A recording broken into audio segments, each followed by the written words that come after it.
So I think we will kick in with a short introduction. So first of all, by myself, I know I'm here head of sales at Heatso. So Heatso has been in industry for over 14 years, and we were more focusing on HVAC solutions, cooling and heating, and in working in various fields, not just in RVs, but also in industrial sites and heavy duty equipment as well, and as well as marine.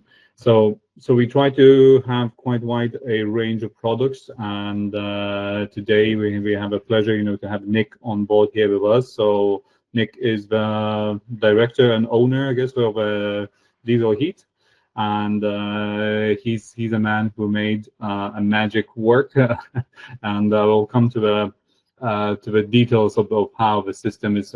We believe is a ultimate all-in-one solution, for supplying hot water and hot air for leisure guys who need for camping, and we've seen across so many different brands, and also different kind of setups, and everyone has their own way to do it.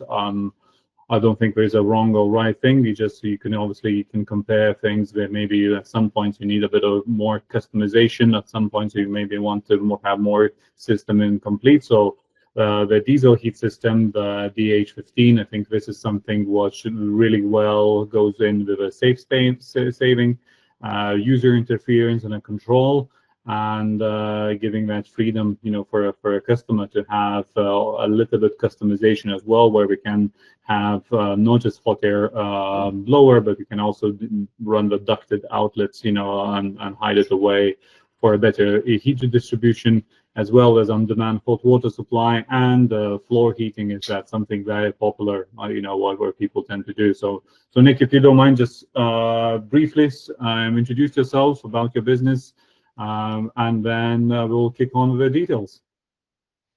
Oh, good morning. Good morning, everybody. Or morning for me, good evening for you.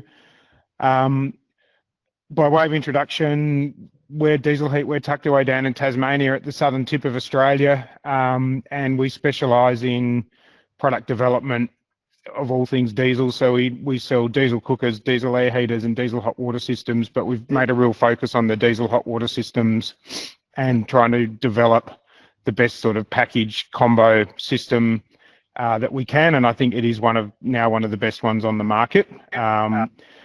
We tend to be a very technical company, and I'm a pretty technical person. I'm an engineer by trade, and so my tendency is to delve into the details and into the engineering side of things. So I'm going to try and keep it reasonably quick and reasonably high level today for you, because I don't want to spend hours going into fine details. But obviously, if you have questions on anything, by all means ask. And if I'm looking like I'm getting into too much detail and taking too long, just yawn really noticeably into the camera, and I'll take notice of that and speed things up as well. So I think we should just start, Arnold, to go through the system. Let's do it. Before you go, just once again, just a reminder that the event is going to be recorded, and so you feel free to ask any questions or anything, the personal details or anything. If we're going to use it for a future, of course we'll hide them away, so there's nothing going to be shared from a GDPR perspective. Can the guys talk to us? Can the guys talk to me now, or are they on mute? I think we are able to talk. We just need to unmute themselves. Okay. Then we need it. Okay. I'm more than happy happy to answer questions as we go through. So if I say something and you've got a question, just ask me. Just unmute yourself and ask. Like, there's not enough people here to need to stop people. Yeah, Ed? I can see Ed is raising a hand. I think is muted, isn't it? And can you hear me? Oh yes, I can hear you now. Ed. Yep. Okay. All right. We're ready to go then on my end. Cool. What I'll do is I'm just going to give you a quick overview on how these systems work. I'm assuming everybody's got a vague understanding of what a diesel hydronic system is, but let's just go from the beginning. We have here an Eberspacher D5E diesel furnace. So this little furnace here burns diesel, generates heat. It's a bit like a diesel air heater, but instead of heating air, it's heating engine coolant. So it's got a water jacket on the outside of the burner, and then it has a coolant pump on the corner here. The coolant pump is drawing coolant out of the end of this tank here through the pump, and then it's pumping the coolant through the furnace back into the tank. And then welded inside this tank is a plate heat exchanger. So the hot coolant is going through, inside here is a plate heat exchanger, through the plate heat exchanger. And then once you have hot coolant running through a plate heat exchanger, you can then instantly heat water. So it's a hydronic hot water system. People will often ask, is it a storage system or is it an instant system? It's kind of a hybrid system because you are using heat energy stored in the coolant in the tank to instantly heat the water, but the system has to preheat before you can use it. So from a cold start, it takes about 12 to 14 minutes to heat up that tank of coolant, which is in this case is a 15-litre tank. So 12 to 14 minutes, you've got a hot tank full of coolant, and then as the coolant is passing through the plate heat exchanger, you can feed cold water in here and you'll get hot water out of here. So it's a hybrid storage and instant system. And You got my first question, Nick. Yep. Got my first question. So if the unit is preheated, how much hot water will it provide? How many minutes of 95-degree water? How many gallons? Yep. So the amount of hot water you can get out of it is directly proportional to the flow rate. So on our website and on Heatso's website, we have tables and we say for this temperature rise, you can get this many minutes of hot water at X flow rate. So obviously, as the flow rate, what's an average expectation? So an average expectation is in an RV sort of setup where you've got a flow rate through your shower head of sort of 4 to 5 litres a minute, you're going to get about a 3 to 4 minute shower. Okay.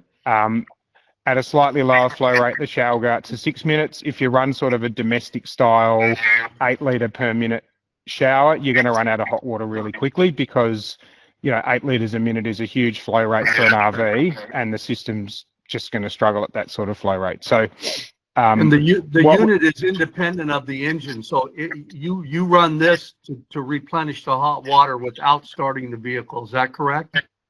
That's correct. And one of the, I think, key things about this system that's a benefit is it's completely standalone from the engine. It's standalone from electricity. It simply runs on its own and doesn't need to be integrated into any of the vehicle systems apart from, 12-volt house battery and a fuel supply. So diesel. Yep. Now, we do everything diesel, and we're not allowed to do petrol here because our business name is Diesel Heat, but Heatso are not constrained by that limitation. And whilst there has been some, Everest Packer make the same furnace, exactly the same furnace, but in a petrol version. And whilst we haven't done an actual test yet, it's on the schedule to run a test with a petrol version, but the petrol ones operate exactly the same way as the diesel ones. And so we've got no reason to believe you couldn't fit a petrol furnace onto one of these things if you wanted to. It's just not something that we've ever wanted to do. Not interested in petrol. Good. Glad to hear it. So, Nick, yes. Just to follow up on Ed's question there. So say you get your 4-minute hot shower. At that point, you run out of hot water. So now you just got to go through the 12, 14-minute startup process to get that glycol back to temperature for another 4-minute shower. Is that correct? No, because when you run out of hot water, you haven't actually, the system's not completely cold. So reheat between showers, like from running it out of hot water to being fully hot and ready to go again is about 5 minutes, sort of 4 to 6 minutes, depending on ambient conditions.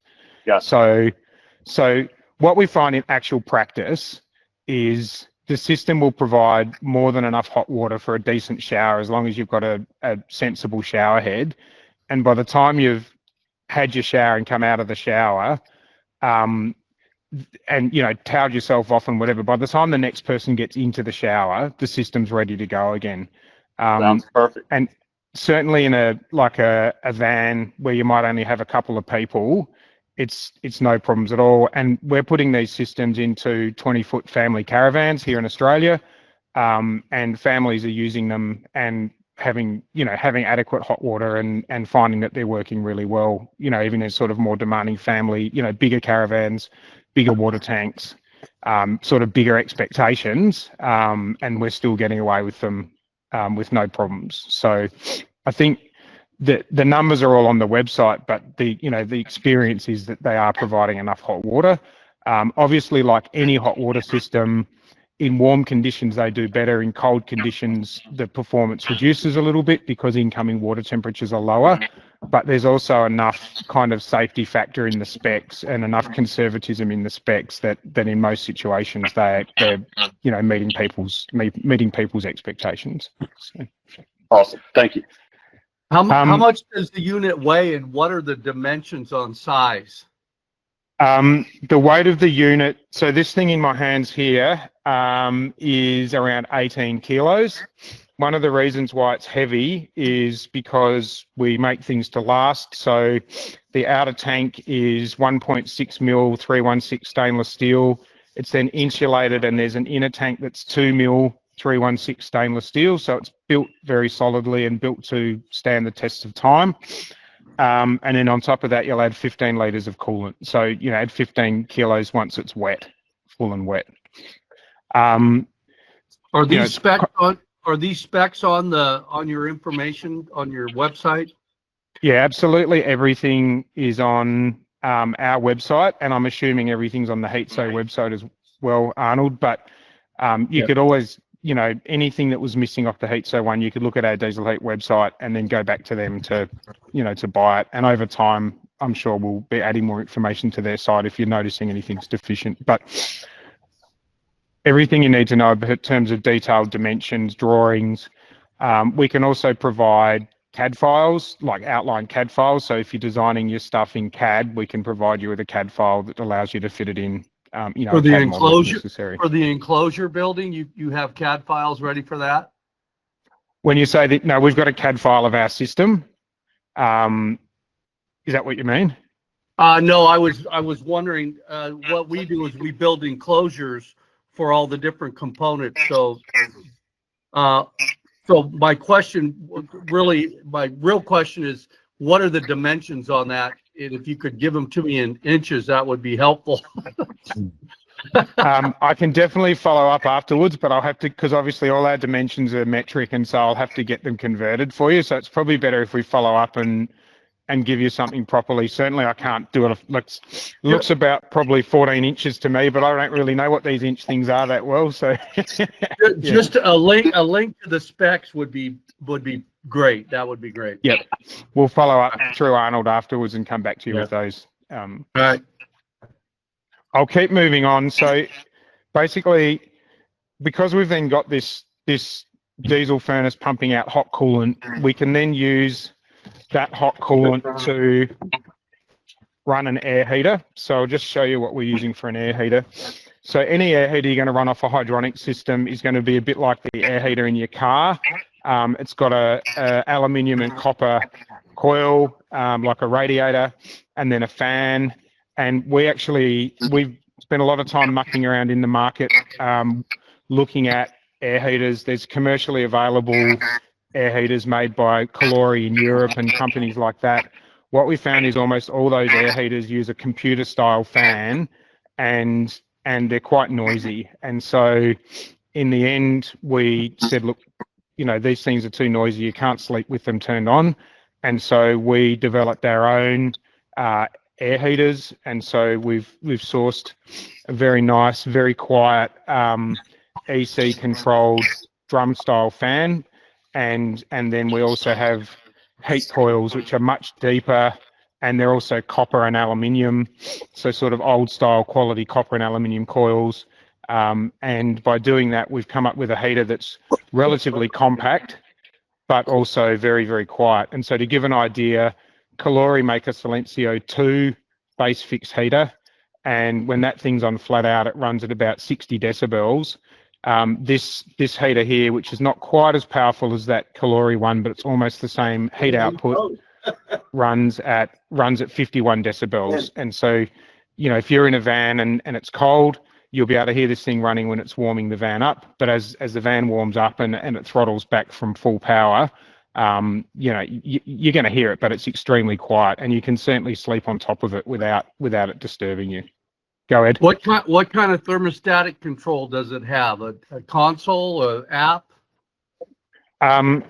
So we have developed our own thermostat.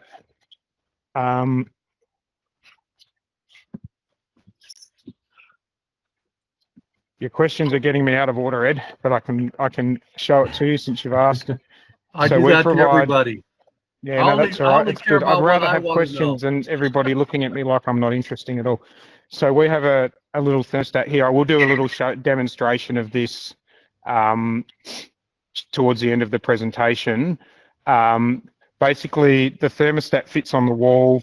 It measures the air temperature and allows you to set a temperature, and that then turns the fan or speeds up and slows down the fan based on the room temperature. And it also provides 3 manual settings for the fan. So you can run the fan manually on low, medium, and high, or you can set it on automatic, and it will then regulate based on a set temperature. The thermostat also, part of the process with these things is, you can imagine if it's a warm day and you want hot water, you've got your diesel furnace making, you know, heating up coolant, pumping coolant to the fan head through some pipes. And in that sort of context, if you're not using the air heater, it would be sitting there being hot. And so one of the unique things about our system is it also includes, sorry, let's get out of the bag. This is an electrically operated coolant valve. And so this coolant valve goes in series with the pipework to the fan head.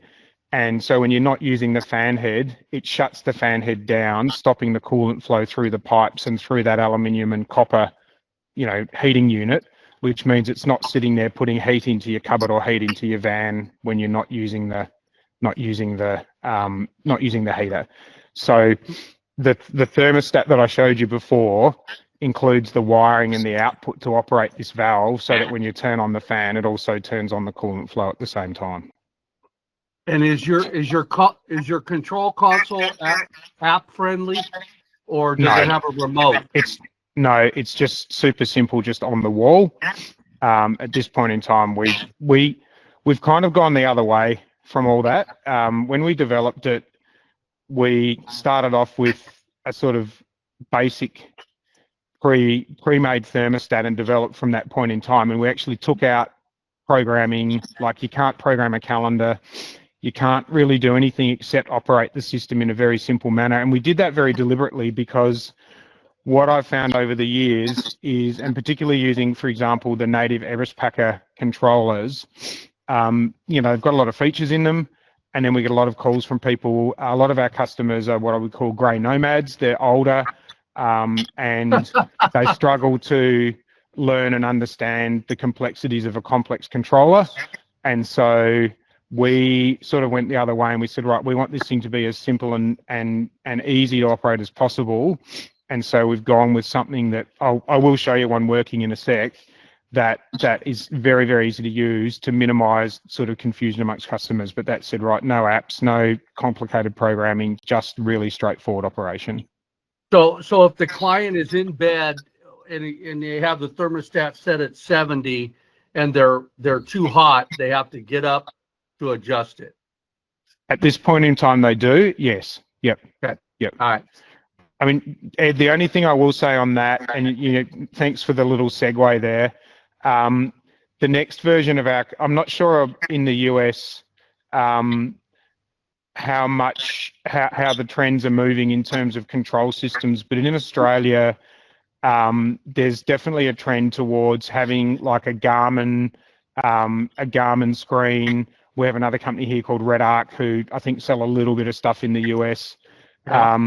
You know, you have a touch screen, and people want that touch screen to operate everything, and then those touch screens often then do support apps as well.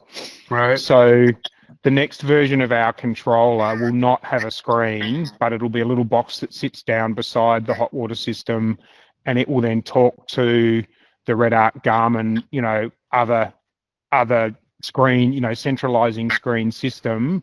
That's And exactly as where sys- we're going. Yeah, Yeah, yeah, precisely.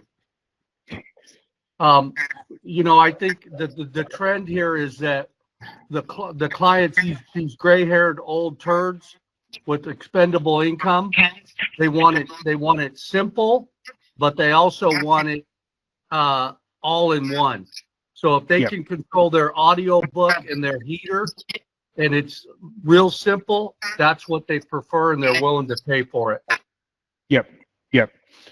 So I guess the other thing, since we're talking about the controller, is let me just touch on the Everest Packer furnace. One of the reasons why we chose this furnace is they're the quietest furnace of any of this type of thing available on the market. They're basically designed by Everest Packer in Germany as an OEM fitment for, you know, heating trucks and car bodies and so on and so forth. So they've got the same sort of standards of reliability as the equipment in a typical car. And so in terms of issues, component failure, or problems with these furnaces, they really are genuinely very low. We sell 50 to 60 to 70 a month, depending on how busy we are. And we might have had one or two issues in the last couple of years in terms of the specifics of the furnace. So they really are a super reliable piece of kit. The furnace itself can be activated through a simple on signal, but it's also generally controlled through a CAN bus network. And the Everest Packer controller, which is the standard Everest Packer controller for this furnace, runs off a CAN network. So to be able to get fault codes and diagnostics on the furnace, you need a CAN-based controller. And so the latest version of our controller, this one that I showed you, also includes the ability to talk to the Everest Packer furnace through the CAN network. And it will then allow you to bring up fault codes, do diagnostics. The furnaces also have safety features in them. So if you try and start them too many times and they don't start, they'll go into like a lockout mode, so that you just don't keep trying and trying and trying. It sort of says, look, you need to work out why I can't start before you keep trying. All that can be dealt with through our controller. And is the unit on a timer? Like, can you say 30 minutes, run this thing for 30 minutes? The unit will, no, not through our controller. You just simply turn it on and turn it off. As I said, we just made it super, super simple, and we sort of took all that stuff out to make it easy for customers. The furnaces themselves are hard coded to run for 24 hours maximum. And that's just a safety feature by Everest Packer. So you can't, go away and leave it on by mistake and have it run for days and days and days. So 24 hours is the runtime limit programmed into the furnaces. I might say that that's the furnaces we receive. Arnold, the furnaces that you guys have will have a shorter runtime. So you will need to just kind of keep your hands on, what the runtime is. We receive furnaces that are programmed specifically to run a bit longer. The ones that you have in the US will be the standard programming, and it's usually 12 hours, not 24. Just something to be aware of. Yeah. So here's a little input for you, Nick. With our applications, and I'm sure John is probably up against this too, we have mobile power systems with a limited amount of power storage. So currently with our hot water heaters, we usually run them on a preset timer, 10, 20, 30 minutes. You hit that button, the hot water heater heats up. You take your shower, wash your dishes, and it shuts it off, so it's not sitting there taxing your power storage. So just food for thought. Yep. What are you talking about? Electric hot water systems, or are you talking? Yeah. That's currently. Keeping in mind the electric hot water system is going to be using significant amounts of power, and electric hot water systems are being trialed in Australia as well. And I think in some situations they can be successful, but if you've got anyone who needs a reasonable amount of hot water or who wants the hot water to be reheated in a reasonable time, it's very hard to do that off electricity. And as you say, they hit the batteries very, very hard. This system, when it's running, is only using sort of 1 to 2 amps. So, nice. You can run it for an awful long time off a couple of 100 amp hour battery without running the risk of flattening your battery. Yep. So the thing I'm thinking about your unit, which I am impressed with, by the way, is we don't want that thing running unnecessarily, creating a heat source. So we only want it to run when it's needed. So you have a provision. It's just a simple on-off, and you just turn it on when you want to use it or before you want to use it. What we say to our customers and what we say in our user guide is it's not designed to be turned on 24/7. I mean, if you're running air heating, of course, you leave it turned on, but typically get up in the morning, turn it on, have your breakfast, have a shower, wash your dishes, whatever you want to do. And then usually, you know, you're driving or you're going out for the day or something, so just turn it off. And then in the evening, same process applies. Turn it back on, run it for a few hours, and then turn it off. You will get a little bit of warmth coming off the system, but it isn't, the tank is insulated. There's 10 mil of fiberglass insulation between the two layers on the tank. And so, you know, that does control the heat coming off it to an extent, but of course the pipes and the furnace and stuff do get warm. So they will warm up the enclosure they're installed in. But again, it's not excessive to the point where it seems to be a problem for people who are using it. And of course, the point when it really will warm up the enclosure is if you leave it on all the time, but you're only really leaving it on all the time when you're running the air heating. And if you're running the air heating, you're wanting things to be warm anyway. So, you know, it's kind of like on a hot day, people aren't going to leave it turned on and it's not going to be an issue. On a cold day, they're leaving it on, but a bit of warmth in a cabinet doesn't really matter because you're trying to heat things up anyway. So again, we don't find that to be a huge problem, but it is something to be aware of. Just covering off quickly on safety. So there's a few different aspects to safety on these systems. The first one is I touched on before, the Everest Packer furnace has its own set of safety parameters. It's got overheat, you know, overheat detection. It'll time out if you keep trying to restart it and lock out, and it produces fault codes and so on and so forth. So the furnace itself is very safe. The exhaust joins onto the bottom of the furnace just down there and then goes down through the floor. So one of the benefits of the system is you're not going through the wall of the van, you're going down through the floor. But of course, that does necessitate positioning the exhaust over a point in the floor of the van where you can get it down through the floor. You know, you can't have the fuel tank underneath it or something like that. So there's a little bit of design and an allowance required there. So for years, we've been selling these systems with the exhaust just running down through the floor. It's a good quality German-made Everest Packer exhaust pipe, and it clamps onto the spigot on the bottom of the furnace. And that's how we've been using them. But not because of any real problems, but just in the interests of improving safety further. The kits that we're sending to the US and all our Australian kits, we're just transitioning to an exhaust cowl system. So once the exhaust is on, we provide this stainless steel pipe with a high temperature silicon seal that comes up and pushes up on the bottom of the furnace. And then there's a clamp that clamps that from under the floor and holds that cowl. So what that means is, both from the perspective of protecting the exhaust is quite hot, that little bit of exhaust that's above the floor is then effectively shielded by the cowl. So if you touch it, you're not going to sort of burn your finger, or if a wire rubs against it, you're not going to melt the insulation on the wire.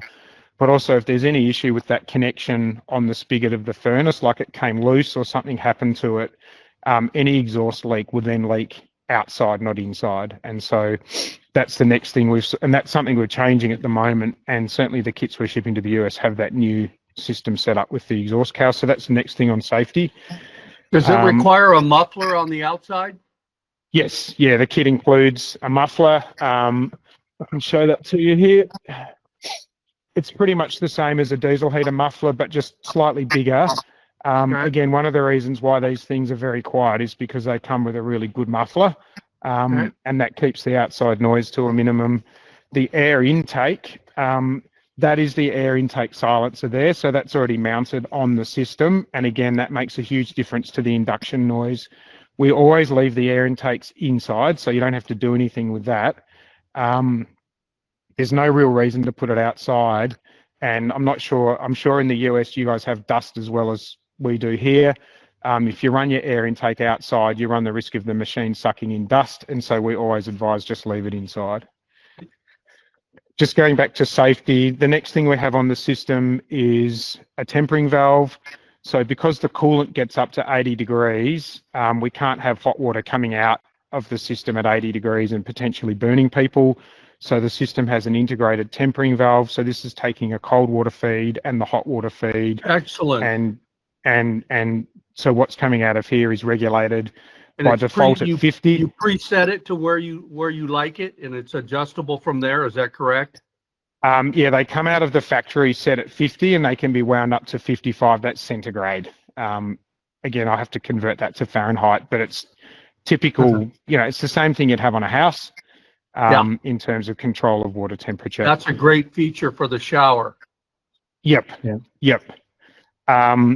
The other thing, just while we're looking at this end of the system, something we've changed on the system for the US is we then have a couple of little valves, one at the bottom and one at the top, and we provide some hose tails and some plastic hose. What we're concerned about in the US is if these things are stored in freezing conditions and the plate heat exchanger isn't drained, the water in the plate heat exchanger can freeze and crack the plate heat exchanger. And so we provide, like, this is not something you'd find on an Australian system, but we provide for the US systems these drain valves, and we have a sticker which we add to the top of the tank, which is that one there, which basically, just reminds people that if you're storing the system in freezing conditions, that you need to drain the water out of it as you would with the rest of the system. The rest Winterizing of the system. Maintenance. We call it winterizing. Yes. Yep. And so that's something that's standard on all the systems for the US. Very good. So talked a little bit about safety, talked about reliability of the furnace, and as I said, the plate heat exchanger, the inner tank, the outer tank, they're all 316, and we assemble them and pressure test them before we ship them. So we have pretty good record of these things holding together pretty well and not giving too much drama. What else was I going to cover off? Just in terms of installation and setting them up, in the kit, you get the Eberspacher wiring loom, which is sort of the standard stuff to run the fuel pump, control the furnace, fuses, and so on and so forth. That loom and setup is standard from Eberspacher. But then what we do is we provide a loom that's been customized. So this is the loom that runs from our thermostat down to the system, and that includes both the main loom and then a power loom. I won't go into too much detail, but this power loom integrates into the Eberspacher fuse box, so we end up running all of our thermostat and air heating system off the same fuse box as the Eberspacher, so it sort of joins it all together. And then on the end of our loom is a whole bunch of connectors, all of which are individually labelled. And so one of them will run the fan for the air heating, another one runs the coolant valve. There's the connector that goes to the Eberspacher loom for the CAN bus network to control the Eberspacher furnace. And so I guess, without going into absolute detail, we've kind of set it up to be as easy as possible to understand by tagging everything. And it's all plug and play. So, the Eberspacher, it will plug into the Eberspacher loom, plug into the Eberspacher furnace, plug into our bits and pieces. And really is all you need to do is terminate the power wiring into the battery, and the thing should just plug in and run. So we spent a fair bit of time trying to make that part of the process as easy as possible to minimize, installation mucking around and time. How about the diesel connection to the supply? Currently, the easiest way that's happening now is that on the Mercedes-Benz, especially the newer models, they have the spigot to tap off of the fuel tank. Do you have that adaptation for your unit? So the unit comes with a fuel pump and fuel line. What the fuel line connects to, we sell, I don't know if Heatso sell them, but we sell a connector that plugs onto the Eberspacher. Sorry, the Mercedes, the little spigot on the Mercedes. Look, we have the same thing here because we do installs here of air heaters and hot water systems. Some of the late models, that little spigot is there. A lot of the early models, it's not, and a lot of other brands, it's not there. And so in those situations, we drop the tank and put an additional pickup in the tank. So we'll actually take the fuel tank out and add an extra pickup in the sender unit. It's really case by case. Depends what year the vehicle is and what manufacturer. So the standard kit doesn't include anything in terms of connectors to go onto that spigot, but normally when we're selling a kit to a manufacturer, depending on what vehicle they've got and what their requirements are, that will be something they'll buy, in the shopping cart with the system, to suit whatever they're fitting up. Yep. So I'll just add on. I mean, we customize our kits. Doesn't matter is it air heater, hydronic or hydronic. We do have a full kits for transit, ProMaster, Sprinter vans, and of course, if none of those fits, and if you have like a very old van or something different, you can always fit the fuel send pipe as normal. So all of these things are available. We've already been selling, and so there's no issues from that side. Great. While we're just talking about the sort of installation process, and I'm touching on just random bits and pieces, I suppose, that's the mounting plate. The way the system's been designed, it has four, I don't know if you can see them, but four little threaded inserts in the base, and there's an equivalent four in the back. And so I would say 90% of people screw the mounting plate underneath the bottom of it and then screw it down on each side. But you also have the option of screwing the mounting plate on the back so it can sit on the floor and you can anchor it against a wall if you prefer. So there's a little bit of flexibility in how it's attached. And the screws, the countersunk screws that hold the mounting plate to the tank are all obviously included in the kit, but it's just not going to be fitted when you receive the kit. You add the mounting plate on in the position that suits you. What else should I show you? I got some feedback for you, Nick. Yep. So that's a valuable product. It's a valuable product for three reasons that I can think of right off the bat. Number one, it doesn't draw a lot of electricity. One of our problems that we're currently facing is if we want to heat hot water with these conversion kits that we're doing now, it's mostly electric. So we're trying to get away from that. So the diesel heater for hot water is a big deal. Then you combine the heat with the hot water into a small enclosure, and you're eliminating a separate job and a separate practice, especially if you can produce a product that's made to go together. We have a product that's called the all-in-one kitchen that doesn't have the heater in the enclosure. It's for the kitchen, and the heater has to be mounted separately. So that is it'll take some design work, but to incorporate that into an enclosure that makes sense in these van conversions is, if we can do it cost effectively, is pretty valuable. Yep. One of the things, again, thank you, Ed, for another segue, another little intro. One of the benefits I see of our system is, you can put the air heater right beside the hot water system. You could even screw it to the top of the tank if you wanted to, but you can also put it 5 meters away. So, I was speaking to a fellow yesterday who's got a 20-foot caravan. He's going to have his hot water system at the back of the caravan, and the air heater's going at the front of the caravan under the bed, and he's just going to run coolant pipes under the floor to connect the two. So we see it as a benefit that our system is sort of doing both functions, but that the air heater is not bolted to the hot water system or integrated into the hot water system directly. What it means is you can package things in a way that you can put the hot water system in an area where it's kind of a dead space, it's space you can't use for storage, and it's kind of out of the way, which could be an area that's not really optimal for the air heater. When the air heater's blowing, you want it to blow the hot air into the middle of the space or from one end of the space towards the other end so that the hot air distributes and you don't end up with a hot end and a cold end. So, if you had your hot water system in a cupboard in the bathroom, which is nice and close to the shower, that would not be a good position for an air heater. So then you can run pipework to the air heater at the other end of the van and put the air heater under the bed or whatever the case may be. So nice. That's something to be aware of. The standard kit that just comes out of the box, the air heater can be up to about 1.5 meters away from the hot water system, and we provide 2 meters of pipe by default. And you know, most cases they do end up being relatively close, but if you want to put them further apart with a slight change to the kit and a slight change to the valving, you can then go up to 10 meters apart with the coolant pump that's built into the system, which is way more than you're ever going to use on a van. So, is it true what I heard?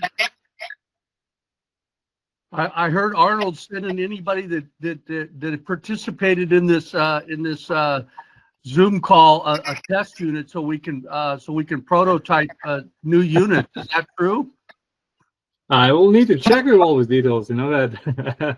But of course we will have some details. You know, that will be covered later on. But speaking about the mounting the heaters, I have a question actually to yourself, Nick.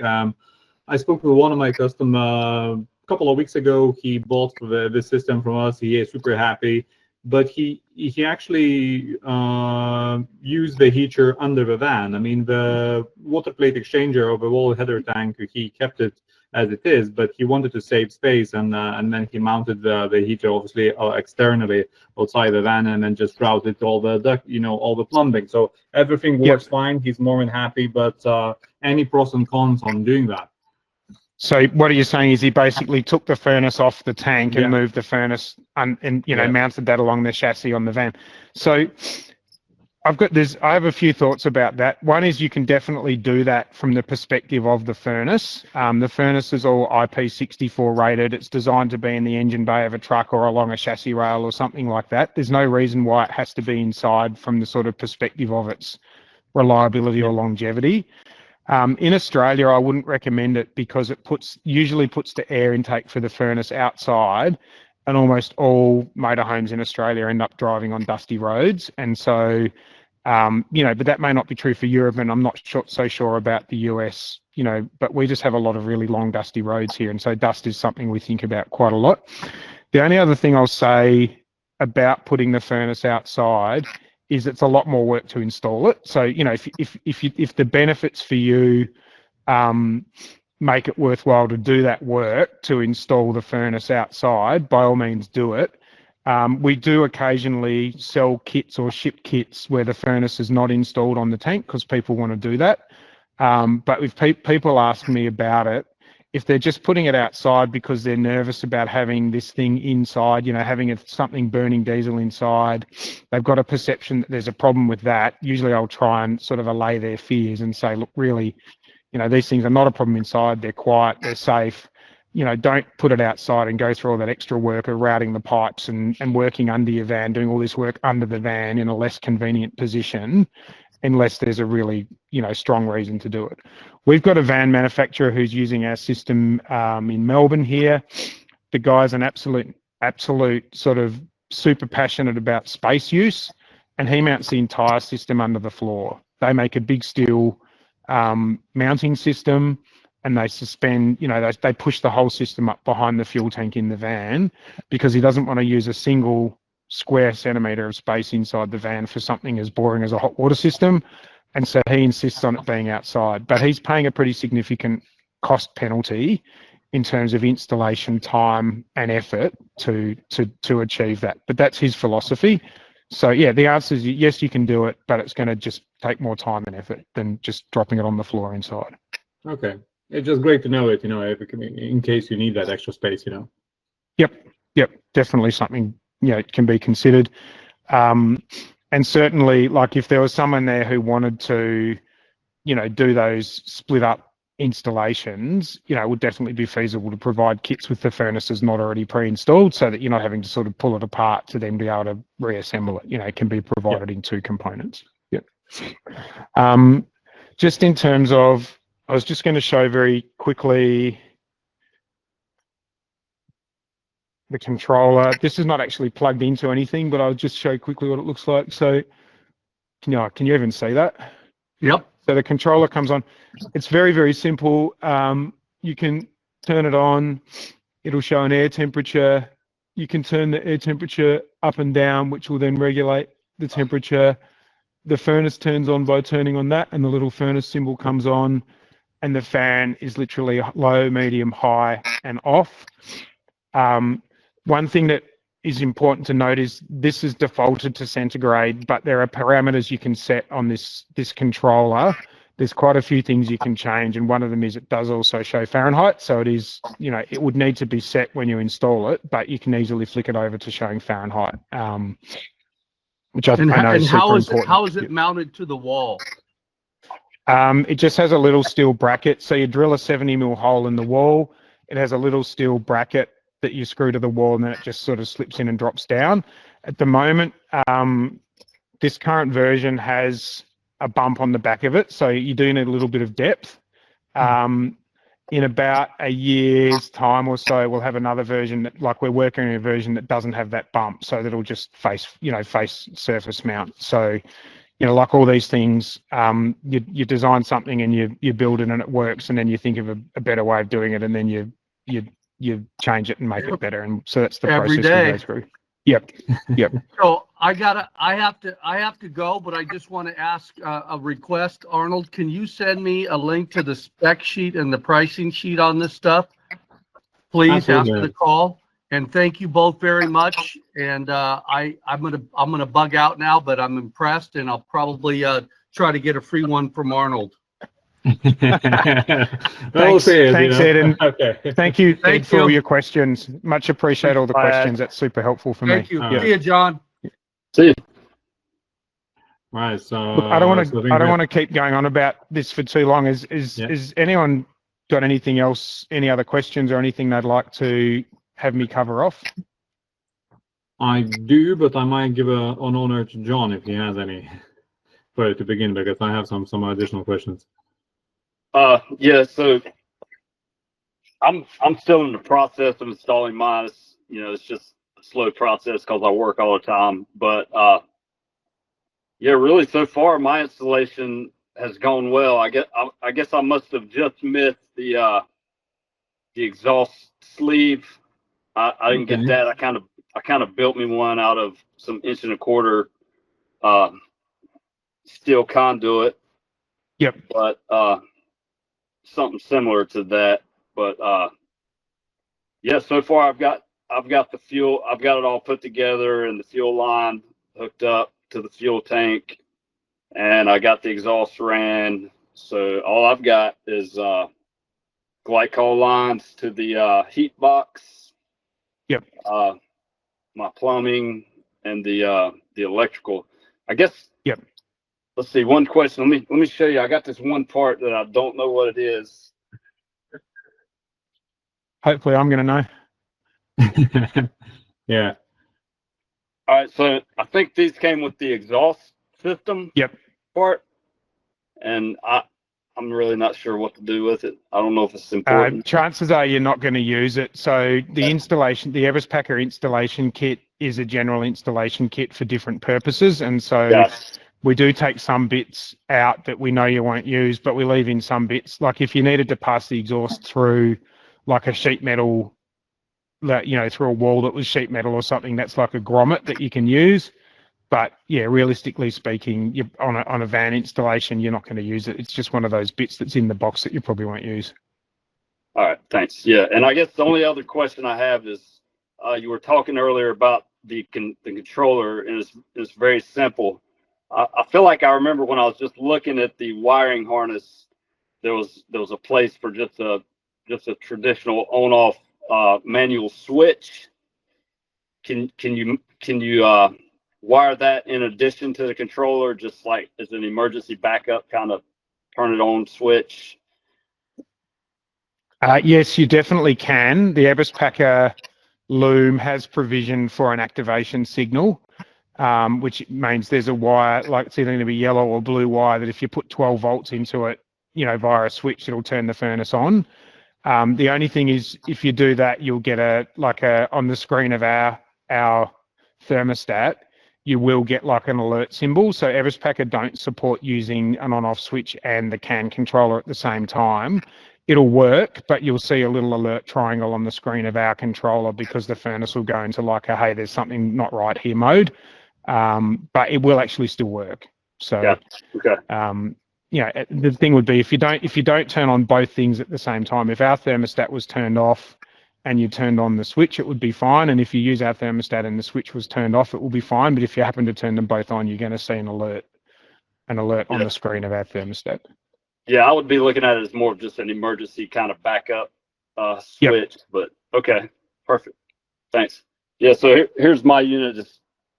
I worked out of this van running my electrical business for 4 years, so it's not pristine, but it's going nice. Yeah, cool. Well, if you've got any questions, we lost him, did we? Can you still hear us, John? Yeah, I can hear you. Yeah, if you've got any questions or anything you want to talk about during the install, we have a WhatsApp number on our website, so you feel free to ask questions and we can talk to you through WhatsApp to especially on the first one to help you with that. Yeah, I appreciate it. Thank you. Thank you very much. Nick, I have some additional questions. I'm assuming obviously John is not using floor heating or anything like that, but do you mind briefly showing about floor heating as a possibility and what it takes, to have it complete? Yep. So I think the basic principle is you've got a flow of hot coolant coming out of the furnace. You can anything in this sort of hydronic world that you want to set your mind to, you can run off that flow of hot coolant. So we've had people do underfloor heating. We've had people doing heated towel rails in bathrooms. Really anything that you find in the world of hydronic heating. We've done boats with these systems using panel radiators, which would be totally hopeless in the van because they're huge, but in a big old timber boat, you can put panel radiators in the rooms, those sort of things you see on the walls in Europe. Yeah. And so, really anything you want to do that requires a heat source, you've got the heat source, so that the sky's the limit. It's really about how far you want to go in terms of setting up the plumbing and setting these things up. I know for sure the fellow here who did the underfloor heating reckons it's amazing. He said with the underfloor heating running, he doesn't really use the air heater that much because in most situations the van, his van, which is a Mercedes Sprinter, is warm from just the heat coming off the floor. It's not something we sell as a product, the kit for the underfloor heating, because in Australia there's not a huge demand for it. But, as I said, I've had customers do it and it has been quite successful. But it's something that would be, I guess, you as the builder would bring the underfloor heating pipe work and the actual floor panels, and then we can give you assistance on how to actually plumb it in and make sure it all works properly in terms of the technicalities of how to hook it up to the system. All right. So, and a follow-up question, then, in terms of a control of floor heating, how does the van get a control? I mean, does it actually, reads the air room temperature and then powers the solenoid valve to shut off the coolant loop, or it just works on some kind of manual thermostat where you adjust how much coolant you want to go through the floor, and then leave it probably in bare minimum and just use a hot air blower as a just to get that desired temperature. The way I've seen it implemented is just really, really simple, not on a thermostat, just having effectively like an on-off valve and then a second valve that's left in a set position to control the coolant flow so that, on average, the floor temperature doesn't get too hot. So effectively, depending on how much pipework you put in, the spacing between the pipework, if you had the full flow of coolant running through that floor, the floor could get pretty hot, and so you need to be able to sort of throttle it and then just turn it on and off.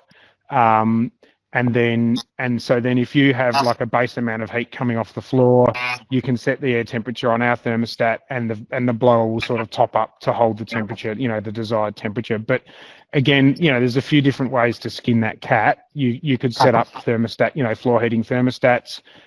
We have electrically operated valves that can be integrated into those sorts of things. Again, it's not an off-the-shelf kit. It would depend on the specifics of the individual build and how somebody wanted to do it. Yeah, I wouldn't recommend obviously using a thermostat either, from my experience, because the floor heating always has a residual heat left, and it doesn't matter once you reach the set point. it will turn off the system, but it will still keep heating. So when you have all the windows open, so always also on the same page as you keep the system as simple as possible, and then use the hot air just to top up that desired temperature. Yep. Right. Cool. Any other questions?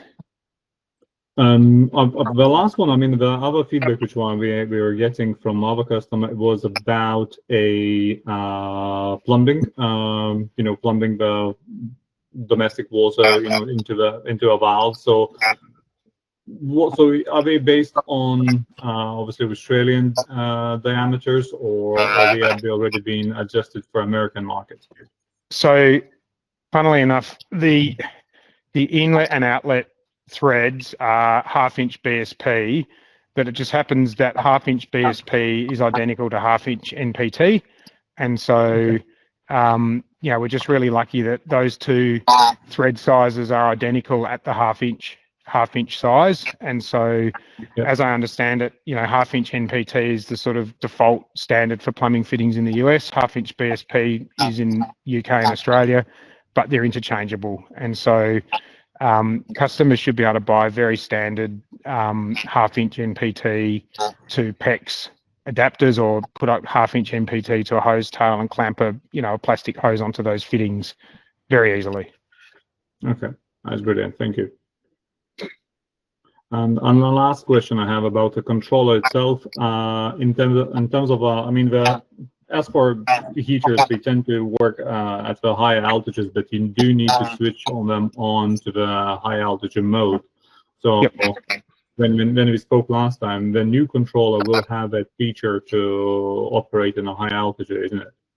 That's right. Yeah, the controller. So this controller that I showed you before, if you hold in the power button for 8 seconds, a little mountain will appear here, and that puts the furnace into high altitude mode. So that's already built into the controller that's shipping with the systems now.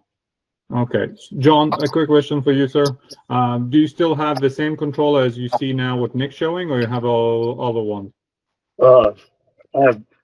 It's a white one. It looks the same. Is that the same, Nick? No, that's the previous model. We should do John a favor and update that to the new controller, since he hasn't installed it yet. We can send you the new version, because you must have just been at the last end of the old version, and I'm very keen for the one you've got there. Doesn't include the CAN bus features. It doesn't have the high altitude mode on it, and it doesn't have the fault codes on it. So just reach out to Arnold and he can come to me, and we'll FedEx over an updated controller for you, so that you're starting with the new controller. Awesome, thank you. Brilliant, thank you, Nick. So, John, I'll reach out to you on that one, because that's why something I think you have now EasyStart Pro controller from Eberspecher, and from a diesel heat control. So you have two of them to run along the side. So obviously we'll do the same, but it's nice to have just one controller instead of two. Yep. Outstanding. Thank you. Spot on. So is there anything else, Nick, what you would like to cover, the crucial things, tips, or anything? I mean, you've done quite a lot of details, but and the system hopefully I haven't gone into too much detail. I suppose, I guess the key takeaways for me is, when you're thinking about these systems, we're up against gas, electric in terms of the competition.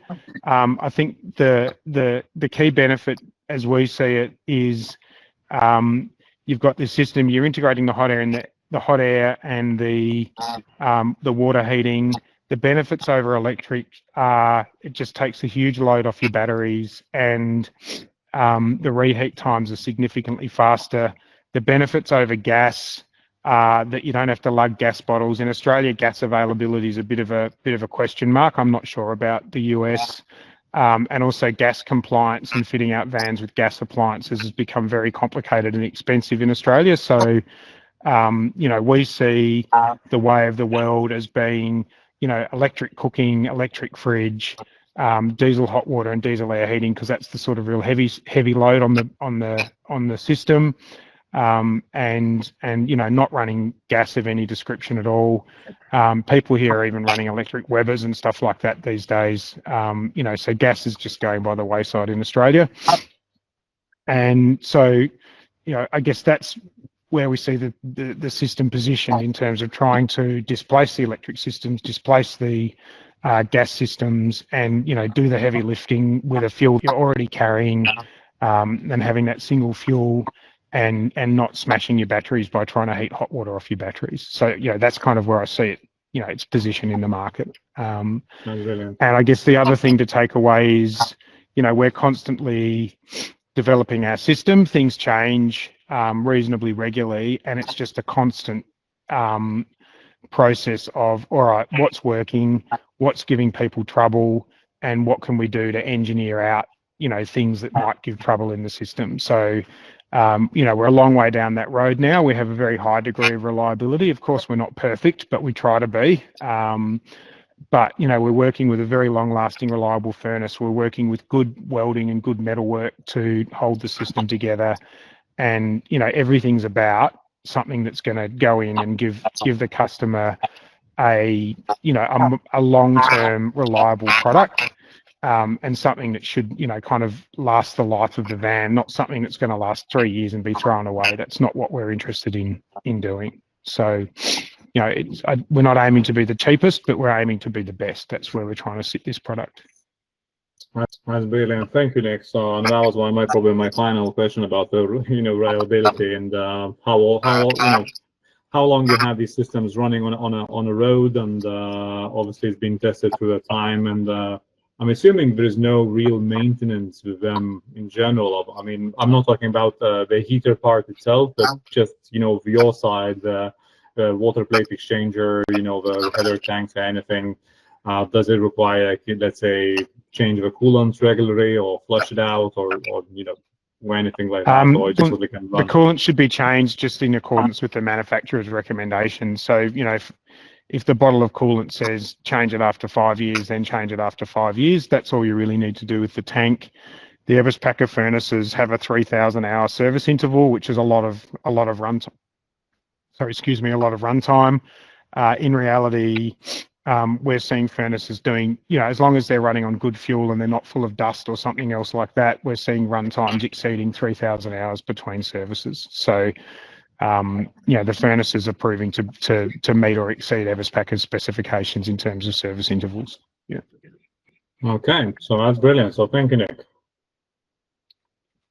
Thank you. Well, I'm not sure how many people are still here or listening, but thank you guys, whoever's still here, for listening into all this. Hopefully it's been useful for you.